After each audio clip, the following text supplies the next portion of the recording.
Kisah penyaliban Yesus, atau yang disebut juga salib Kristus, adalah kisah tentang penyaliban Yesus Kristus oleh bangsa Romawi pada abad pertama Masehi, dan umumnya dipahami sebagai suatu tanda cinta dan pengorbanan Yesus bagi umat manusia.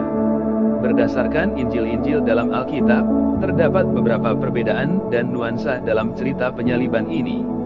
Injil Markus, yang dianggap sebagai Injil yang paling awal ditulis, merinci peristiwa penyaliban sebagai peristiwa yang tidak terperinci secara rinci, sementara Injil-Injil lainnya lebih detail mengisahkan peristiwa ini.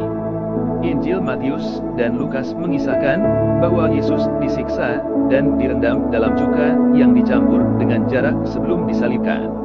Sementara itu, Injil Yohanes lebih mendetail dalam menggambarkan pengadilan dan keputusan Pilatus untuk menyalibkan Yesus. Terdapat perbedaan dalam penekanan dan tarikan dari kisah penyaliban di berbagai Injil.